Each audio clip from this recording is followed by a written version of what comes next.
अस्सलाम वालेकुम, very good evening to all of you. आप देख रहे हैं पसे पर्दा और मैं हूँ नादिया नकी। आज एक बहुत ही मुबारक दिन हज जो कि बिल्कुल मुख्तलिफ तरीके से परफॉर्म हो रहा था, लेकिन फिर भी मैं कहती हूँ अल्लाह ताला ने इन तमाम खुश नसीबों को जिनको मौका दिया है इस हज को अदा करने का और यौम अरफा में आज सब अल्लाह ताला की बारगाह इलाही जो है वो दुआएं भी मांगेंगे। अल्लाह ताला हम सबको अपने हिफ्ज़ अमान में रखे, हम सब के गुनाह माफ़ फरमाए और कोरोना वायरस और इस जैसी तमाम बीमारियों से अल्लाह ताला इस कुर्रे अर्ज़ को और हम सब को महफूज रखे।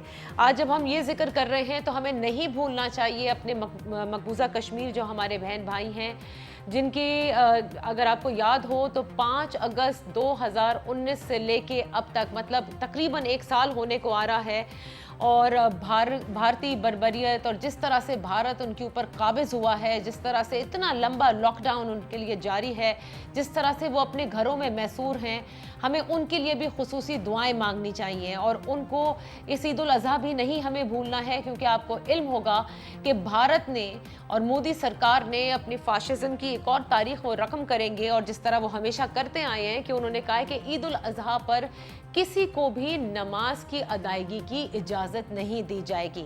मकबूजा कश्मीर में जो कुछ 5 अगस्त 2019 को हुआ और जिस तरह से पाकिस्तान हमेशा से हम अपने कश्मीरी बहन भाइयों के साथ है, कश्मीर हमारी शहरग है, लेकिन जिस तरह से मैं कहूँगी मौजूदा हुकूमत ने मकबूजा कश्मीर की लिए आवाज़ उठाई आलमी फ्रंट पर, इसी तरह से हम ये चाहते हैं कि ये आवाज़ उठाते रहें और अपने कश्मीरी भाई बहनों को हरगिज़ ना भूलें जो लिटरली भारतीय बर्बरियत के ख़िलाफ़ जिस तरह से सीसा पिलाई दीवार की तरह खड़े हुए हैं। ये उनकी अपनी तहरीक है, जिस तरह से वो खड़े हुए हैं, ये उनकी बर्दाश्त है और मेरा ख्याल है कि जो कुछ बन पड़ रहा है मोदी सरकार से, फाशिस्ट मोदी सरकार से, वो कर रहे हैं, लेकिन हमारे कश्मीरी हैं वो बिल्कुल झुकने को तैयार नहीं, तो उनको हमें दुआओं में ज़रूर याद रखना है।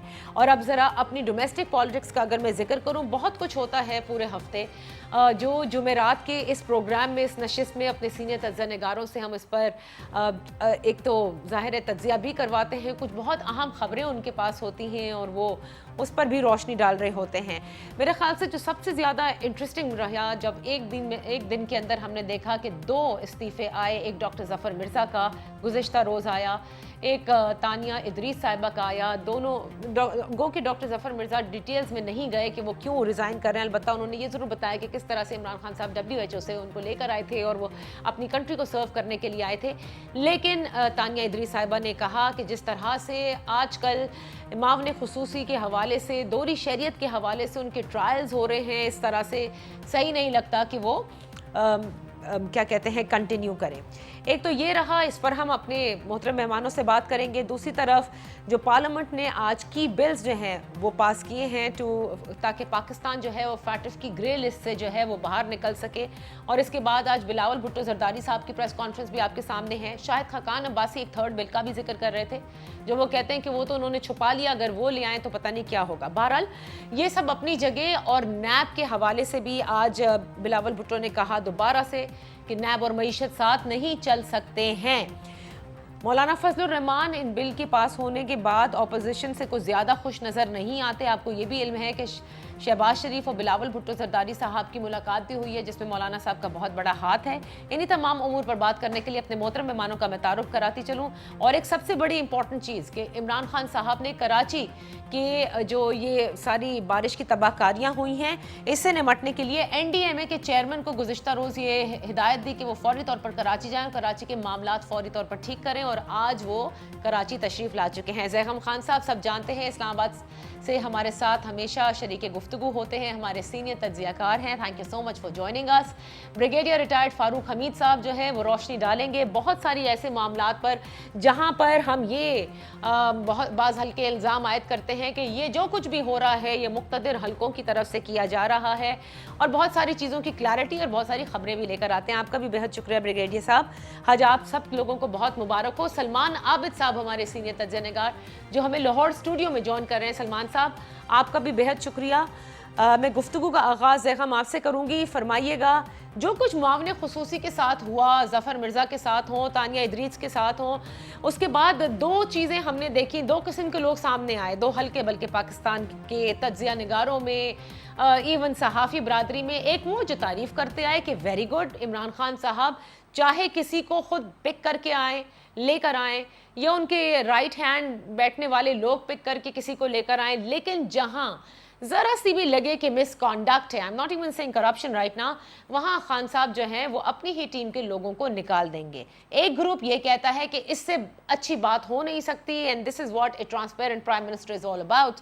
जबकि दूसरा कहते हैं कि ये इसलिए इनको हटाया गया है कि मामला जब जहांगीर खान तरीन खान साहब से ज़रा ख़राब हो चुके हैं, तो अच्छा नहीं लगता कि काबीना में किए गए फैसले कहीं इनके थ्रू वहाँ तक ना पहुँच जाएं। क्या कहेंगे आप इस पर ज़ैगम? ये नादिया देखिए बहुत ही एक कम्प्लेक्स सिचुएशन है क्योंकि बहुत सी बातें, बहुत से इल्ज़ामात साथ-साथ चल रही हैं। राइट। एक तो ज़ाहिर है इस वक़्त ये मामला चल रहा है कि ये जो मामलीन हैं, जब इन्होंने अपने असाख्ज़ाजात की कुछ तफ़सील, अगरचे मुकम्मल तफ़सील तो हमारे पास अवेलेबल नहीं है, जो भी उन्होंने दी रूडिमेंट्री, उसमें ये सामने आया कि इनके पास गैर मुल्की शहरियतें हैं, फिर इनकी जायदाद के मामले सामने आए। ये भी सामने आया कि इस 2 साल में जब इनके लिए लाज़िम था कि पाकिस्तान में रहते हुए वो टैक्स पेयर बने, अपने गोशवारे जमा कराएँ, वो भी इन्होंने जमा नहीं कराए। तो बहुत सी गुफ्तगू, बहुत सी एक बहस शुरू हुई। सही। तो इसमें जो 2-3 बातें हैं, पहली बात अगर ये देख लें जो उनकी गैर मुल्की शहरियत का मामला है, तो मैं तो ये समझता हूँ कि अफ़सोस की बात है कि हम मेरिट पर बात करने की बजाय जो उनको दफ़्तर, जो ऑफ़िस उनके ज़िम्मे लगाया गया था, उस पर बात करने की बजाय अगर हम उनकी हुब्बुल वतनी पर सवाल उठाना शुरू कर दें और तमाम तर गुफ्तगू हुब्बुल वतनी के बारे में हो, तो ये अच्छी बात नहीं है। जो पाकिस्तानी हैं, बाहर से आए हैं, पाकिस्तान के लिए काम करना चाहते हैं, उनको मौका मिलना चाहिए। सही। लेकिन ये ज़हन में रखिए कि ये पब्लिक ओपिनियन की वो अदालत है जो इमरान खान साहब की लगाई हुई है। ये अदालत बंद तो नहीं होगी। इमरान खान साहब के आते ही ये तो नहीं हुआ कि उन्होंने अदालत लगाई और जब वो हुकूमत में आए तो अब वो अदालत बंद हो जाए। ये वही नैरेटिव है जो इमरान खान साहब का अपना था। अपना ये था। पीटीआई ही की दवा है जो अब पीटीआई को खानी पड़ रही है सही। और ये अफ़सोसनाक बात है। अब दूसरी बात कि क्या इन्होंने कुछ गलत किया? अब कुछ बातें तो सामने आ रही हैं। अदरूस साहिबा की बात आ रही है कि जिस तरीके से उन्होंने एक अपनी नॉन प्रॉफिट रजिस्टर कराई, फिर उस नॉन प्रॉफिट को गालिबन उन्होंने कुछ फ़ायदे भी दिए। ज़फ़र मिर्ज़ा साहब के हवाले से भी कुछ बातें ऐसी आ रही हैं, अगरचे ज़फ़र मिर्ज़ा साहब के हवाले से उनमें कोई ज़्यादा वज़न हमें महसूस नहीं होता। अब अगर इनको उन वजूहात से निकाला गया है, जिन पर बात हो रही है, फिर तो निकालना बिल्कुल काफ़ी नहीं है।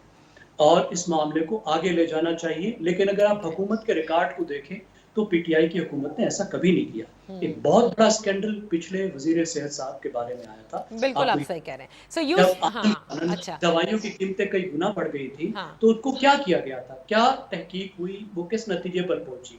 सही, उनको सही। वज़ारत से हटाया गया, यही तारीफ़ हुई। हुकूमत के हामियों ने कहा जी क्या कमाल हो गया, कप्तान ने क्या कमाल किया, लेकिन कप्तान ने कमाल अल्टीमेटली किया। हाँ, आप सही कह रहे हैं, फिर उनको मैं दोबारा से बिठा लिया गया ना अपने साथ जी, ही। जी, कहाँ बिठाया गया? उनकी प्रमोशन हुई कि इस वजह से कि उनको अगर वज़ारत से हटाया गया तो उनको पार्टी का सेक्रेटरी जनरल बना दिया गया। और हम ये देखते हैं कि बहुत से और मुंतखब लोग भी जिन पे इल्ज़ामात हैं, खुद पीटीआई की हुकूमत उनकी तफ्तीश के रास्ते में रुकावट बनी हुई है, स्टे ऑर्डर ले रही है, बिल्कुल, न्याय बिल्कुल। को आगे सो नहीं जाने सो दे सो रही। आप यहाँ पे कहते हैं कि अगर तारीफ़ करनी है तो जब करें, जब मामलात जो हैं वो फिर मंतकी अंजाम तक पहुँचाए जाएँ कि आपने बिल्कुल, जो बेस बनाई है उनको हटाने की। ब्रिगेडियर साहब, बड़ी अजीब बात लगती है।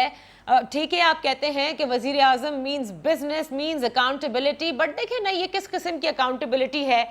पहले तो मुझे बड़ा अजीब लगता है कि आप जिनको लेकर आते हैं, उसके बाद जब वो इस्तीफ़ा अगर आपने उनसे लेना ही है और आपने ले लिया है, लेकिन कम से कम पब्लिक की फेस सेविंग तो कर लीजिए। बाद में ये खुद ही सोर्सेज उनकी वज़ीर आज़म हाउस से बता देती हैं कि नहीं जी ये गलत है, इनसे इस्तीफ़े लिए गए हैं, दिए नहीं गए, मतलब इन्होंने खुद नहीं दिए हैं, और वजह फिर वहाँ से समझ में आनी शुरू हो जाती है। हैविंग सेड दैट, जो बात ज़ैगम ने कही, ये बात तो वज़ीर आज़म कहीं नहीं कर रहे, चाहे वो आमिर कियानी वाला केस हो, बाबर रवान वाला हो, या इसी तरह के आज़म स्वाति हो, सबके सामने जब तक मंतक के अंजाम तक नहीं पहुंचाएंगे, व्हाई डज एवरीबडी वांट कि प्राइम मिनिस्टर की तारीफ की जाए? बिस्मिल्लाह रहमान रहीम, बहुत शुक्रिया। देखिए, पहले मैं तो बेसिकली इस चीज़ के ख़िलाफ़ हूँ कि ये जो हमने एक मोइन कुरैशी साहब के दौर से शुरू किया था 96 में, जबकि एक care taker prime minister America से इंपोर्ट किए गए और फिर यहाँ इलेक्शन कराने के लिए 3 महीने में और इकोनॉमी को टर्न अराउंड करने में, तो वहाँ से मामला सारा गड़बड़ शुरू हुआ। फिर शौकत अजीज साहब आए वगैरह वगैरह, और दोनों पॉलिटिकल पार्टीज की जो गवर्नमेंट थी उधर भी ऐसे लोग आए। तो मेरा कहने का मतलब ये है कि असूलन देखें, ये ठीक है ये लॉजिक कि जनाब आपके पास अगर ओवरसीज पाकिस्तानीज हैं वो इतना अपना रेमिटेंसेस आपको, अब तो इस साल 23 अरब डॉलर तक रेमिटेंसेस चली गई हैं और वो इतना यहाँ डोनेट करते हैं पाकिस्तान में, तो लिहाजा अगर वहाँ पे कुछ काबिल लोग हैं बेशक उनकी ड्यूल नेशनैलिटी उनको भी लेके आए ताकि यहाँ पे वो अपना कंट्रीब्यूट कर सकें। तो ये एक लॉजिक समझ में तो आती है, लेकिन बात ये है कि देखें जब पाकिस्तान में हमारे पास क्वालिफाइड कॉम्पिटेंट लोग मौजूद हैं तो हमें ये ड्यूल नेशनल्स हो गए इनको यहाँ लाने की दावत देने की क्या जरूरत है, जबकि वो पाकिस्तान का जो निज़ाम का जो स्ट्रक्चर का जो गवर्नमेंट का जो निज़ाम है, हमारा सोशल निज़ाम है और हमारे जो निज़ाम हुकूमत, हमारे रियासत के इदारे हाउ दे वर्क, उनको जब वो डायनामिक्स का पता नहीं होता और वो यहाँ पे आते हैं तो जिसको कहते हैं ना कि वो दे फाइंड कि दे आर मिसफिट, वो इस एनवायरनमेंट में वो फिट नहीं है। So आप भी नहीं समझते कि ऐसे हमें बुलाना चाहिए स्पेशली विद डुअल नेशनल्स? नहीं, मैं तो समझ तो नहीं है। देखें अगर वहाँ पे पाकिस्तानी कोई हैं जो कि सेटल्ड हैं और उसके और काबिलियत है, उनको उनकी काबिलियत से फायदा उठाना चाहते हैं एक्सपर्टीज से किसी खास शोबे में, तो वेल एंड गुड आए, लेकिन वो अपनी ड्यूल नेशनैलिटी को वो पीछे छोड़ के आए। अच्छा। और जिस तरह हमारे गवर्नर पंजाब जनाब सरवर साहब हैं, आप देखिए इन्होंने 40 साल की अपनी ब्रिटिश नेशनैलिटी। ठीक है, वी गेट योर पॉइंट कि आप जो कह रहे हैं। सलमान आबिद साहब, आप भी अग्री करेंगे ब्रिगेडियर साहब से कि आए, बेशक आए, सर्व करें, लेकिन फिर अपनी ड्यूल नेशनैलिटी को they will have to give up? बात तो समझ लें कि ये मसला कानूनी नहीं है। कानून वजीर आजम को ये इख्तियार देता है कि वो अपने मर्जी के मावनीन, चाहे वो पाकिस्तान में है, पाकिस्तान से बाहर है, उनकी सिंगल नेशनलिटी है, ड्यूल नेशनलिटी है, वो रख सकते हैं। इस्लामाबाद हाई कोर्ट का तफसीली फैसला भी इस पर मौजूद है। सही। असल में मसला जो जैगम साहब ने निशानदेही की है वो इम्पोर्टेंट है कि हमने इस मसले को सियासी बना दिया है, और खुद इमरान खान साहब ने जिस अंदाज से अपोजिशन के अंदर इसको सियासी बनाया था, आज उनको खुद ये भुगतना पड़ रहा है, पहली बात। दूसरी बात है कि ये बिल्कुल बजा है। असल में हमारा एक प्रॉब्लम है, हम बाहर के लोगों से बड़े मुतासिर होते हैं, बड़े मरूब होते हैं। हमारा ख्याल है कि शायद सारा इल्म जो है ना वो बाहर के लोगों के पास मौजूद है।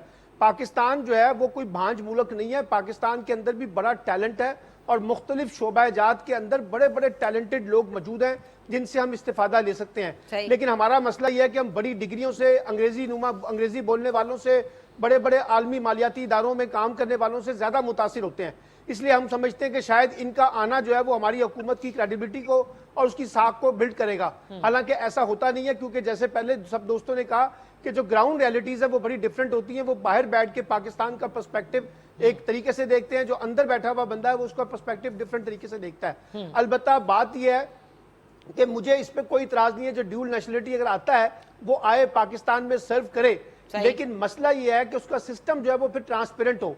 अगर आप ड्यूल नेशनलिटी जो है वो कौमी असम्बली के मेंबर के लिए लगाते हैं, सूबाई असम्बली के लिए मेंबर के लिए लगाते हैं, वज़ीर आला, वज़ीर आज़म, गवर्नर के लिए लगाते हैं, तो फिर यही पाबंदी मावनीन की होनी चाहिए, क्योंकि मावनीन एक सतह पे आके कैबिनेट का हिस्सा बन जाते हैं। और जब वो कैबिनेट का हिस्सा बन जाते हैं तो फिर जरूरी है कि वो कैबिनेट का हिस्सा बनते वक्त अपनी ड्यूल नेशनलिटी से विड्रॉल करें और फिर आके यहाँ पे सर्व करें। लेकिन अगर उन्हें अपनी ड्यूल नेशनलिटी भी अजीज है, पाकिस्तान में आना जो है वो यहाँ पर आके सर्व भी करना चाहते हैं, तो वो फिर एक मावनीन नहीं होंगे, फिर वो कंसल्टेंट के तौर पर आए, कंसल्टेंट के तौर पे सर्व करें, फिर वो कैबिनेट का हिस्सा नहीं बन सकते। फिर वो मिनिस्ट्रीज का हिस्सा बने एंड ऑल ऑफ दैट। अच्छा, मुझे एक चीज बता दीजिए ना कि सिर्फ एक जुमला ऐड कर दें बिफोर ब्रेक, जो जैगम ने भी कहा कि हटाने से सिर्फ क्या होता है, अगर कोई मिसकंडक्ट है तो then one has to take it too. ये तो देखिए ना, ये तो जैगम साहब ने बिल्कुल दुरुस्त बात की है कि जितने लोगों को निकाला जा रहा है, अगर आप उनके पीछे एक गर्दान ये लापते हैं कि इनकी कारकर्दगी ठीक नहीं थी, इनके अकरा परवरी है, इन्होंने थोड़ा सा अपने इख्तियार से नाजायज तजावज किया है, तो फिर उनको अकाउंटेबल करें, क्योंकि जब तक आप अकाउंटेबल नहीं करेंगे मामला हल नहीं होगा। ये हर दफा आप लोगों को निकाल कर वो जस्टिफिकेशन दे दें, वो ठीक नहीं है। अगर आप वाकई ट्रांसपेरेंट है तो फिर उनको बाकायदा अकाउंटेबल करें, ताकि वो बाकियों के लिए भी तो इबरत का निशाना बन सके ना। बिल्कुल सही। अच्छा, मैं एक छोटी सी ब्रेक लेती हूँ। ब्रेक के बाद जो फैटफ के हवाले से जो 2 बिल पास किए गए, आज बिलावल भुट्टो जरदारी की प्रेस कॉन्फ्रेंस, ऊपर से फिर मौलाना फजलुर रहमान साहब की नाराजगी, ये वो उमूर हैं जिन पर मैं चाहूंगी कि आप लोग रोशनी डालें। शायद खाकान अब्बासी साहब जो बताते हैं एक बिल के बारे में, उससे भी बड़ी कोई मतलब अजीब सी फीलिंग भी होती है, और जहाँ पर उसका इशारा जाता है वो भी आप सब जानते हैं। लेकिन बहरहाल ब्रिगेडियर साहब इस पर सही रोशनी डालेंगे। Let's take a break and come back.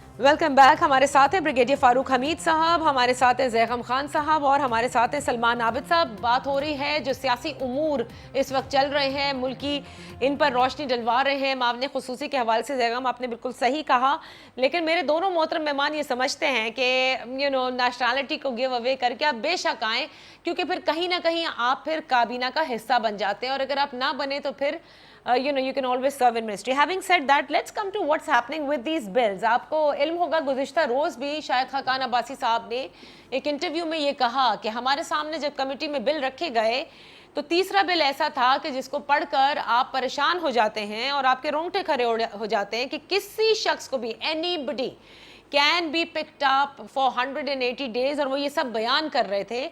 तो पूछा गया कि भाई ये किसने बनाया, ये कैसे हुआ, तो फिर वो बिल हटा दिया गया और फिर कहा कि इस पर अभी कोई बात करने की जरूरत नहीं है। बहरहाल फैटफ के हवाले से do you think this is a good sign कि फाइनली पार्लियामेंट ने जो है ये की बिल जो है वो पास कर लिए हैं to take Pakistan out of the grey list, and is this enough?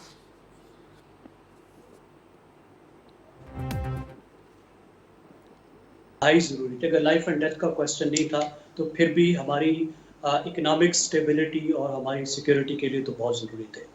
उसकी वजह ये है कि FATF के जो 27 पॉइंट्स हमें मिले थे और जिसमें हम 2016 से फंसे हुए हैं, और फरवरी में उन 27 में से 14 पॉइंट तो हमारे क्लियर हो गए थे इस साल फरवरी में, लेकिन उसमें 13 पॉइंट्स पर अभी भी हम कंप्लायंट नहीं थे, और हमें फाइनल वार्निंग दी गई थी कि अब आपके पास आखिरी मौका है, आप इन पर जो 13 पॉइंट्स हैं इस पर भी आप अमल दरामद करके हमें दिखाएं। और 6 अगस्त जो है ये अगले चंद दिनों के अंदर वो हमारी एक डेडलाइन है जिसमें हमने कंप्लायंस रिपोर्ट देनी, ये रिपोर्ट देनी है FATF को कि देखिए हमने इन 13 पॉइंट पर भी अमल कर लिया। अब आपको एक हफ्ता तो नजर आ रहा है, लेकिन ये एक हफ्ता बहुत कम है, क्योंकि ये बिल असेंबली से मंजूर होने के बाद सदर के पास जाएंगे, सदर साहब की मंजूरी के बाद जो है ये गजट में जाएंगे, और उसके बाद एक और भी बड़ा अहम मरहला है कि इनके रूल्स ऑफ बिजनेस बनेंगे, क्योंकि कानून उस वक्त तक काबिल अमल नहीं होता जब तक रूल्स ऑफ बिजनेस। बेशक, तो ये एक बहुत ही एक फास्ट हमारे पास बात है। और देखिए जो सिक्योरिटी काउंसिल की रेजोल्यूशन है 1373 वो तकाजा करती है मेंबर मुल्कों से कि वो जो सिक्योरिटी काउंसिल की करारदादें हैं खास तौर पर टेररिज्म और फाइनेंस से मुतल्लिक, उसकी कंप्लायंस के लिए अपने जो कवानीन है वो बनाएंगे या उसमें तब्दीली करेंगे। अच्छा, तो उनकी कंप्लायंस के लिए ये 2 कवानीन जो एंटी टेररिज्म अमेंडमेंट एक्ट है और जो दूसरा बिल है United nation security council amendment bill, ये 2 जो है मंजूर हुए हैं। लेकिन आप ये देखिए कि तीसरा जो है वो उसको पेश ही नहीं किया, गवर्नमेंट ने वापस ले लिया। इसका मतलब है वो तीसरा जो बिल था उसकी कोई जरूरत नहीं थी FATF की कंप्लायंस के लिए। और जो कुछ खाकान अब्बासी का आप कह रहे हैं, शायद खाकान अब्बासी कह रहे हैं, वो ठीक कह रहे हैं कि FATF की आड़ में हुकूमत कोई अपना जो उसका एजेंडा है उसके मुताबिक भी कुछ काम कराना चाहती थी, ये कह के कि देखिए 3 FATF से रिलेटेड कानून है, आप इनको पास कर दीजिए। और वो जो कुछ बता रहे हैं बड़ा खतरनाक है कि आप उसके आने से लोगों की लिबर्टीज, उनकी आज़ादी, उनके बुनियादी हुकूक सल्ब करें। तो मेरे ख्याल में ये एक अहम बात है, और अच्छा किया कि पाकिस्तान की अपोजिशन ने हुकूमत का रास्ता रोका और उन्हें इस तरह का काम नहीं करने दिया। अच्छा ब्रिगेडियर साहब, आपको इल्म है इस 3rd बिल के हवाले से? क्योंकि अगर ऐसा कोई बिल FATF की आड़ में पास करा लिया जाता तो ये भी अपोजिशन कह रही थी कि नैब की तो फिर जरूरत ही नहीं थी, यही काफी था। नहीं देखें, ये असूलन होना तो नहीं चाहिए था, और जब ये बिल तैयार हुआ था तो जाहिर बात है हम एक्सपेक्ट करते हैं कि लॉ मिनिस्ट्री में जो हमारे जितने लीगल एक्सपर्ट्स हैं उन्होंने तमाम इन बिल्स की वेटिंग की होगी क्लॉज बाय क्लॉज, ताकि कोई ऐसी चीज ना आए जिससे एक गलत तासुर जो है वो लोगों में जाए कि जनाब इसको भी मिसयूज जो है वो किया जा सकता है जब ये बिल पास हो जाए। तो मेरा ख्याल है ये तो यकीनन एक मैटर ऑफ कंसर्न है और the government should have thought about it. और शायद खाकान अब्बासी साहब ने अगर पॉइंट आउट किया तो मेरा ख्याल है ठीक पॉइंट आउट किया है। और मेरा ख्याल है द फैक्ट कि वो प्रेजेंट नहीं हुआ है इसका मतलब ये है कि गवर्नमेंट ने रियलाइज किया कि हाँ भाई यहाँ पे कोई गड़बड़ हुई है और इस मामले को जो है वो दोबारा देखना पड़ेगा from that point of view. तो वो तो सही है, लेकिन एक बात है कि देखिए मुझे इसमें कोई शक नहीं था कि ये तमाम बिलबाजी जो है ये बिल्कुल मुकम्मल होगी वो इन द पार्लियामेंट, चाहे सेनेट हो चाहे नेशनल असेंबली। और जो सुन रहे थे कि ऑपोजिशन जो है वो उसको कंडीशनल कर रही थी विद ये जो उनका 34 पॉइंट अमेंडमेंट था टू द नैब ऑर्डिनेंस। तो मेरा ख्याल है कि गवर्नमेंट का ये फैसला भी सही था क्योंकि इस वक्त national interest, national security interest जो है वो हमारे लिए ज्यादा उनकी इम्पोर्टेंस है बजाय ये कि जो नैब ऑर्डिनेंस वो तो 15 दिन के बाद भी उसमें कोई कंसेंसस, कोई अमेंडमेंट्स हो सकती हैं ऑपोजिशन और पार्टी के। मौलाना साहब की नाराजगी इस हवाले से आपको नजर आ रही है? आपको पता है मौलाना साहब की जमात ने वोट नहीं दिया और वो समझते हैं कि ऑपोजिशन जमातें कुछ लोग ही सियासत कर रही हैं जो कि खतरनाक है और फायदे में नहीं है and he is a little upset also now. नहीं देखें, मौलाना फजलुर रहमान साहब जो है ना वो ही has right to be upset. Basically वो तो मैं तो उनको स्पॉइलर हमेशा समझता हूँ, वो स्पॉइलर के रोल में फिर आए हैं। एक दफा पहले भी नाकाम हो चुके थे। उसकी वजह यह है कि बिल्कुल पीपल पार्टी की टॉप लीडरशिप, पीएमएलएन की टॉप लीडरशिप, इसमें कोई शक नहीं है कि वो सिर्फ आवाम के सामने पब्लिक शो के लिए वो इकट्ठे हुए हैं। और ये एपीसी की बात हो रही ईद के बाद, लेकिन उनकी अपने जो इंटरेस्ट हैं वो डाइवर्स हैं, उनके कंफ्लिक्टिंग इंटरेस्ट हैं। शहबाज शरीफ साहब का आज भी कोई दाव लग जाए तो मुल्क से पहली अवेलेबल फ्लाइट से वो बाहर चले जाएंगे। अच्छा, और जो जिस तरह से प्रेस कॉन्फ्रेंस हुई थी, आई मीन इतना तो बॉडी लैंग्वेज सब आप लोग भी पढ़ते हैं, सभी पढ़ते हैं। दूसरी बात ये है कि अगर ये एपीसी में कोई एजिटेशन या ऐसी बात होती है तो वो मैं आपको बता दूं कि शहबाज शरीफ साहब जो है वो अब इस फ्रेम ऑफ माइंड में नहीं है। पीएमएलएन की लीडरशिप उनके लिए अपने खानदान के जो बिजनेस इंटरेस्ट हैं, खानदान के जो पॉलिटिकल इंटरेस्ट है, उन्होंने उसको सेफगार्ड करना है। अच्छा, मैं सलमान आबिद साहब से भी पूछ लेती हूँ कि वो इसको किस तरह से रीड करते हैं। मौलाना फजलुर रहमान साहब की नाराजगी बजा है और ये जो मुलाकात भी अभी कुछ रोज पहले आपने देखा कि मौलाना साहब ने इख्तलाफात दूर भी किए नून लीग और पीपल्स पार्टी के दरमियान, मुलाकात भी हुई, लेकिन अभी भी समझ में आता है। आज तो फैसल जावेद ने सेनेट में ये बात कही, पीटीआई के जो सेनेटर हैं, कि इनकी जो मुलाकात है उसके बाद जो प्रेस कॉन्फ्रेंस है इससे ये लगता है कि you know dial after 3 years, sorry the number that you dialing is busy. जी, बात बड़ी सादी सी है कि मौलाना फजलुर रहमान का एजेंडा तो ये था कि इस पार्लियामेंट को तस्लीम ना किया जाए, यहाँ पर आप जाके हलफ ही ना उठाएं, इस्तीफे दें और इस हलफ ना लें और आके नए इंतखाबात का मुतालबा कर रहे हैं। वो मुतालबा ना पीपल्स पार्टी ने माना ना पीएमएलएन ने माना। अब आप मुझे बताइए, हुकूमत गिराने की जब बात करते हैं मौलाना फजलुर रहमान, आपका ख्याल है कि पीपल्स पार्टी हुकूमत गिराएगी?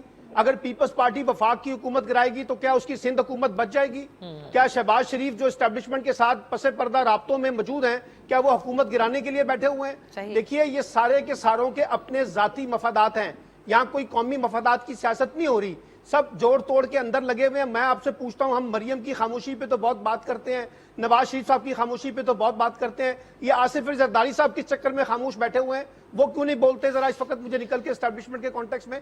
क्योंकि सारी जमातों को पता है कि हम कहां पे फंसे हुए हैं और कहां से हमें रिलीफ मिलता है। और पीपल्स पार्टी का अपना पावर स्ट्रक्चर है, क्योंकि वो इस वक्त हुकूमत के कोलेशन का सिंध हुकूमत की वो सिंध हुकूमत कर रही है, तो कैसे चाहेगी कि एजिटेशन की तहरीक चले, फिर उसका इंपैक्ट जाके सिंध के अंदर आए, कराची के अंदर आए। और इसी तरीके से शहबाज शरीफ साहब जो है वो तो एक किस्म का, उन्होंने जो नवाज शरीफ साहब को बाहर निकाला वो कैसे निकाल दिया?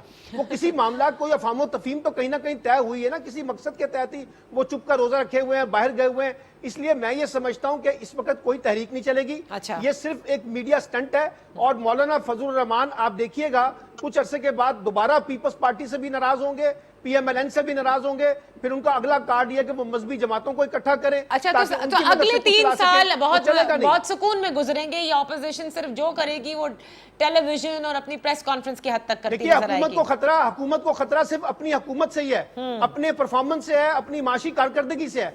अपोजिशन ने तो ये भी कहा था कि बजट भी पास नहीं होगा, ये बिल भी पास नहीं होंगे, लेकिन एक तरतीब चल रही है ना, इसी के अंदर से लोग पास हो रहे हैं। अच्छा, तो जैगम इसके ऊपर आप जरूर कमेंट कीजिएगा कि ये बाय चॉइस है इन लोगों की, जो कुछ इनके साथ हो रहा है, यू नो, कि बैक चैनल से आप जो है वो मुस्तकिल राब्ते में रहते हैं, या फिर बाय प्रेशर है कि अब कुछ हो नहीं सकता। मैं एक ब्रेक लूंगी, ब्रेक से वापस आकर इस पर बात कीजिएगा। Not to forget what is happening. आपने सिंध का जिक्र छेड़ा, क्योंकि सलमान आबिद साहब, आपको इल्म होगा कि वजीर आज़म पाकिस्तान ने एनडीएमए के चेयरमैन को हुक्म दिया कि वो फ़ौरन कराची जाएं और वहाँ पे जो मसाइल हैं उनका फ़ौरन हल निकाल लें। ज़रा इस पर भी बात कर लेते हैं right after this break.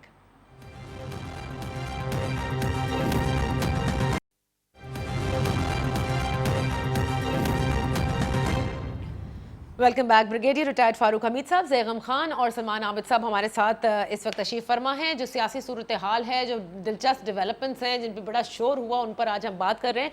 Zaigham, पहले ज़रा पिछली ब्रेक से पहले जो हम बात कर रहे थे, आप समझते हैं कि जो कुछ भी नून लीग और पीपल्स पार्टी कर रही है वो बाय चॉइस है, या आप समझते हैं कि वो इतना फंस चुके हैं कि there is no choice and they have to go for these you know backdoor channels? ये दोनों बातें, एक तो सलमान आबिद साहब ने बात की कि जो तमाम मेन पॉलिटिकल प्लेयर्स हैं उनके अपने अपने पॉलिटिकल इंटरेस्ट हैं, और तमाम डेमोक्रेसीज में ऐसा होता है। ये कोई ऐसी अजीब बात नहीं है कि तमाम पार्टियां जो अपने पॉलिटिकल इंटरेस्ट हैं उसके मुताबिक पॉलिटिकल स्ट्रेटजी अडॉप्ट करती हैं, और बिल्कुल ये सही बात है। पीपल्स पार्टी के पास एक सूबे में हुकूमत है, वो क्यों चाहेगी कि कल इलेक्शन हो जाए और उस इलेक्शन में उनको मरकज को मिलना नहीं और सूबा भी उनके हाथ से जाता रहे। उनको बिल्कुल कोई इलेक्शन की जल्दी नहीं है। मुस्लिम लीग नवाज का मसला ये है कि वो मुकदमात में बहुत बुरी तरह फंसे हुए हैं, और वो नहीं चाहते कि ऐसे मौके पर इस हुकूमत में कोई ऐसी तब्दीली आए जब उनके लिए रास्ता पूरी तरह से हमवार ना हो। और इन हाउस तब्दीली में उनको क्या मिलेगा? इन हाउस तब्दीली में इमरान खान साहब चले गए तो उनकी जान छूट जाएगी, कोई और बंदा आ जाएगा, फिर एक स्लेट जो है वो साफ हो जाएगी। ऐसे वक्त में जब सख्त हालात हैं तो क्यों ना इमरान खान साहब उसको फेस करें और मुश्किलात में गुजारें, ताकि उनको आगे हराया जा सके। अच्छा। अब जहां तक मौलाना साहब है, देखिए मौलाना के तो इस वक्त मौलाना साहब का तो कुछ भी नहीं चाहता, इसलिए मौलाना साहब तो अफोर्ड कर सकते हैं कि ऑल आउट खेलें। वो जितना ऑल आउट खेलेंगे, जितनी शिद्दत पसंद रवैया अपनाएंगे, उनके लिए उतनी ही पॉलिटिकल स्पेस क्रिएट होगी, और उनके लिए क्रिएट हो रही है। आज से 2 साल पहले उनके पास बहुत थोड़ी सी पॉलिटिकल स्पेस रह गई थी। इस्लामाबाद के धरने ने और इस सख्त पोजीशन ने उनको एक फ्रंट लाइन पर आकर खड़ा किया है, और वो अपनी पॉलिटिक्स से अपना फायदा उठा रहे हैं। अच्छा, तो इस लिहाज से एक बात ये है कि सबके अपने मफादात भी हैं, लेकिन 2 साल से हुकूमत ने, ये भी दुरुस्त है कि हुकूमत ने अपोजिशन के हाथ और पांव बांध के रख दिए। सही। और शायद हुकूमत का ख्याल था कि अपोजिशन मुकम्मल इनफेक्टिव हो जाएगी तो उसको खुल खेलने का मौका मिलेगा, लेकिन जैसे मेरे ख्याल सलमान साहब ने भी इस बात की तरफ इशारा किया कि मसला तो ये है कि अब सबसे बड़ी अपोजिशन जो है वो पीटीआई खुद बन गई है अपनी। पीटीआई के अपने झगड़े। हाँ। अब अगर कोई सियासतदान भी ना बोले तो इमरान खान साहब के पुराने स्टेटमेंट्स ही काफी है इमरान खान साहब की अपोजिशन करने। अच्छा, अब तो परफॉर्मेंस के बगैर तो अब बात नहीं बनेगी। 2 साल चले गए अब। भाई वो तो खुद भी उन्होंने कहा था ना नेशनल असेंबली के फ्लोर पे, remember the budget speech, that the winding budget speech, he had said कि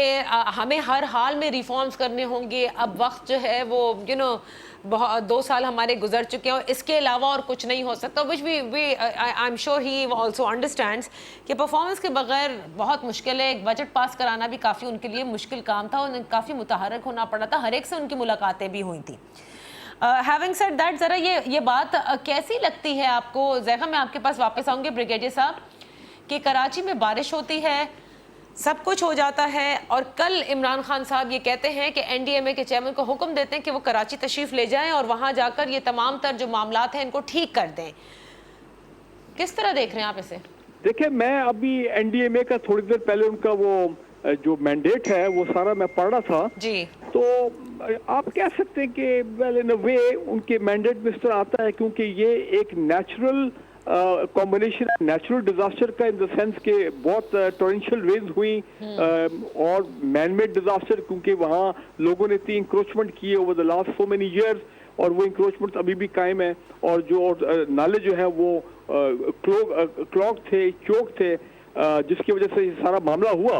और जाहिर बात है कि इसमें हुकूमत जो है सिंध गवर्नमेंट की और खासकर मेयर कराची जिनका ये सारा काम था ये देखना, वो उनकी इनएफिशिएंसी और which is related to corruption, वो तमाम चीजें भी सारी, तो इन तमाम फैक्टर्स जो है, अब मेरा ख्याल है प्राइम मिनिस्टर क्योंकि head of the national defence disaster management authority overall commission के वो हेड है, तो उन्होंने ठीक है उनको डायरेक्ट किया है। इसमें कानून ये भी है इनका कि जब भी जरूरत पड़े तो किसी किस्म का डिजास्टर हो तो फौज भी आ सकती है, पैरामिलिट्री फोर्सेस भी आ सकते हैं और सिविलियन भी हो सकते हैं, लेकिन कोऑर्डिनेशन है with the concerned provincial government. Provincial government के और डिस्ट्रिक्ट के जो अथॉरिटीज हैं डिजास्टर मैनेजमेंट वो लोग भी होंगे।